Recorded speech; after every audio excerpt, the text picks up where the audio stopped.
Hi friends, thanks for watching. So I just want to do a video about drivers these days, and I've been struggling with the cult of people behind the wheel, and it's interesting because the people who are brainwashed into driving everywhere also are brainwashed into climate change and global warming. And the hypocrisy I see is that the drivers bully the pedestrian or the bicyclist when it's the pedestrian or bicyclist's right of way.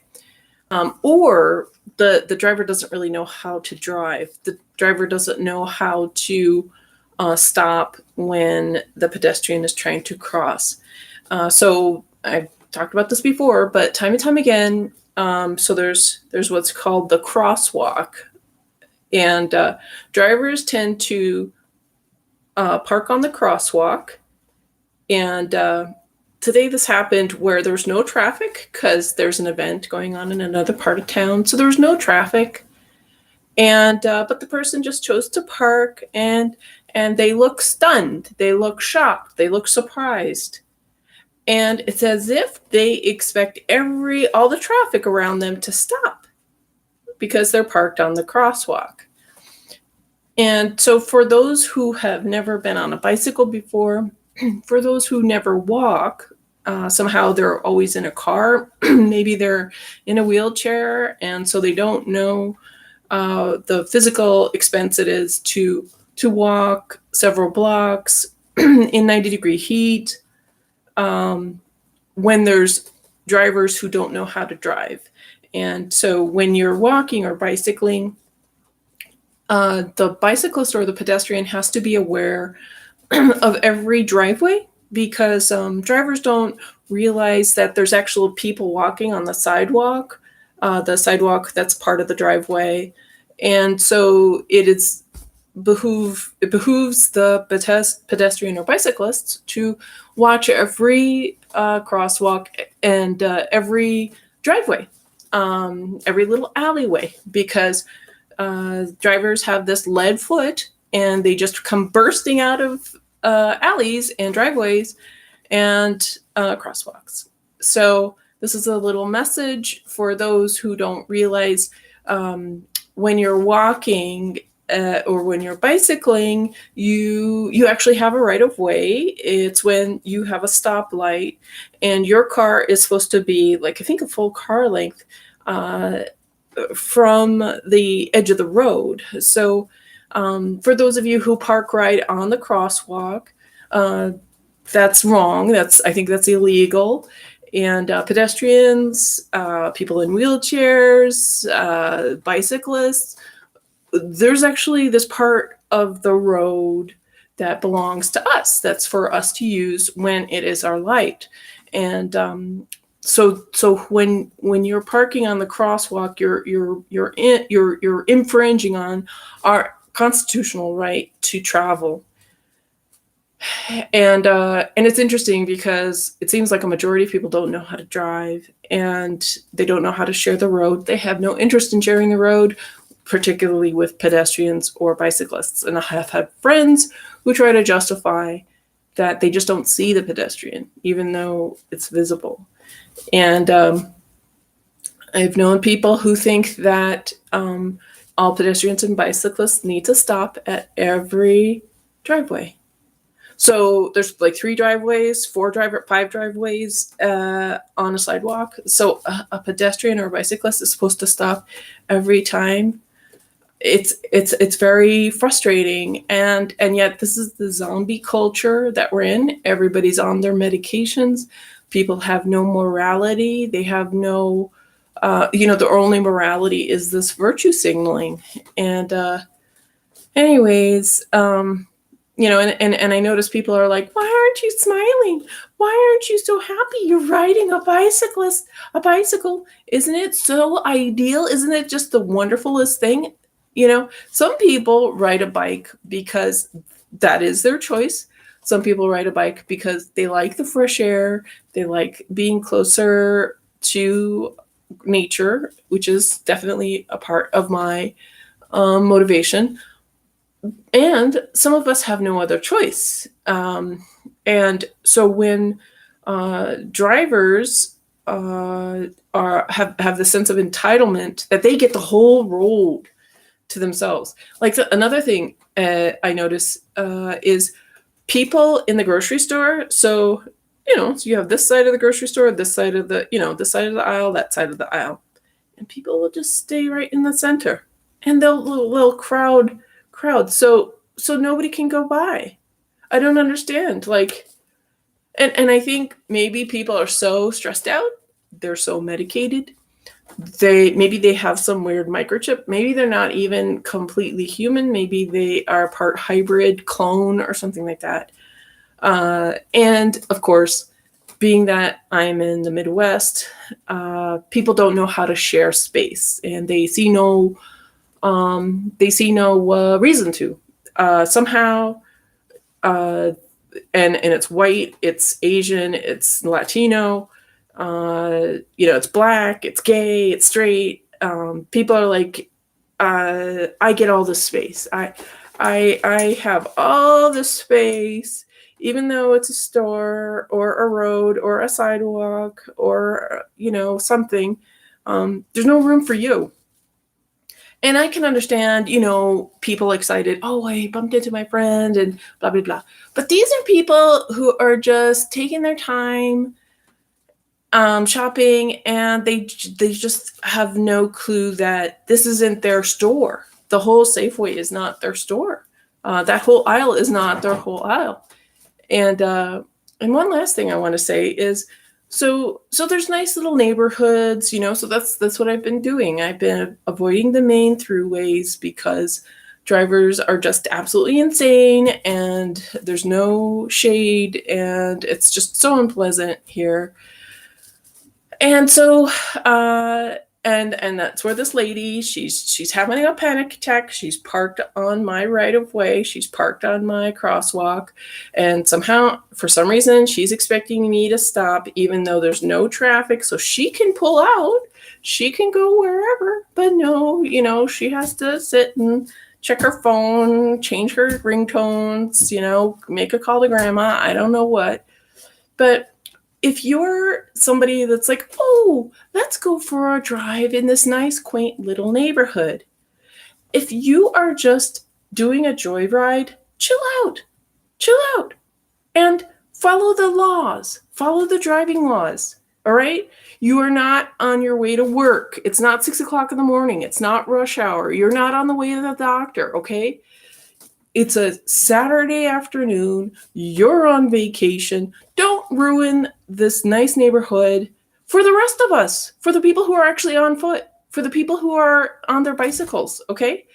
Just because you have a car, or just because you have money, or just because you're an egotistical, conceited narcissist, that doesn't mean you get it all. You still have to share. You do not own Earth. Just because of your status or your leverage or your sense of entitlement. And folks, this goes for plenty of people of color, immigrants, poor people. There's bad, narcissistic, conceited, evil people of every description. Okay, it's not just like patriarchal nonsense or whatever. I mean, there's probably more patriarchal females than men, especially nowadays. So anyways, it's just a long rant. But I'm like, people, are you guys even people anymore? Are there like how, it seems like there's like 1% humans out here, and the rest are just like, I'm keeping up with the Joneses, and I have my new car, and my kid's going to this fancy college, and I have this phone, and I'm always on my phone, and it's like, like what kind of, I don't want to be in this civilization anymore. I don't want to be around humans, It's like you guys make it so difficult to merely exist. And lastly, so people are complaining about entry-level workers not wanting to work in their horrible jobs under horrible working conditions. Now, like those of you own property. I know you own rentals. Your lifestyle, you got to live really fancy, so you have your rental that's probably worth $300. You're charging 1,500, right? And so you're squeezing blood from a stone because entry level workers are the only people that are going to tolerate your crappy uh, apartment building where you don't put anything into it. It looks like a prison and it's like a death trap. But you expect people to pay you that $1,500 for some crappy apartment, and then you're like, oh, why aren't people working this horrible job, to make money to pay for my horrible apartment that I rent. And this is like standard across the nation. I have lived all over the nation, and and rental options have become progressively worse and worse and worse over the past 20 years, for sure. And roommate situations haven't, it's deteriorated. It's like people don't know how to live well with each other. Like when I, 30 years ago, we did a kind of a serious vetting process. We did a serious interview when we were, when we had roommates. And now that seems to be completely lost. It's like there's amnesia about doing roommate interviews. But you guys have properties, you guys have apartments, you guys have economic stability, and you charge these unrealistic amounts of money for a rental that requires people just killing themselves to pay your rent, or they have to go on federal welfare for Section 8 because Section 8 will pay your ridiculously high amount for that rental. And that's what it is. It's like, and it seems to me, those who don't own the properties, there are some property owners, I think, who are in other countries, and they make more money off of, I guess, the insurance for not having a renter or something. I don't know what it is, but I noticed like a lot of real estate in a prime location, good walking distance, is uninhabited. Like nobody lives in areas where it's walking distance. Like nobody lives there. There's usually this beautiful mansion, landscaped and whatnot, but nobody lives there. And I've seen this place after place after place. When we had the first lockdown last year, I was in Virginia, and I was like, okay, I'm going to see all the lights on in all the buildings. No, it was like half, maybe, half, maybe a little bit more, maybe a little bit less. So I'm like, where have all the people gone? Like, where is everybody? Because like, it seems like streets are empty. I mean, did everybody move to Thailand or Mexico or Canada or something like that? Like, because there's all these buildings that nobody seems to live in. I don't see people walking around. Of course I see some, but considering the the amount of houses and the location, of course I could be wrong, but it just seems to me there's a lot of unoccupied ideal real estate, and it's probably somebody's, they've got some weird trust fund or something for where their empty home makes them money. It's like a tax write-off or something. So nobody lives there. And then the housing that is available, if there's like less than 1% available, it's horrible. It's a death trap, and it's overpriced, and nobody cares, and people they're complaining about the environment, and, oh, why don't employees want to work a horrible job so they can pay like excessive rent for a horrible place that the landlord isn't going to take care of, and the tenant has no rights. So the tenant has no rights in the job. The tenant has the employee has no rights at their job. They got to suffocate themselves, and then the tenant has no rights in the house. But they're paying $1,500 or $1,000 or $500 even for a crappy place. Like what? Like and everybody's like in this like rosy like, oh, and we need to change genders and make sure people's sexuality is respected. Like people don't even have housing. They don't even have shelter that they can afford. People don't even have a job that's livable. And the comfortable insulated liberals are like, yes, and like my fantasy unicorn has to be like manifested. And you're working class, your most vulnerable members of the working class don't have anything. They don't have protection, like, not to mention like human trafficking.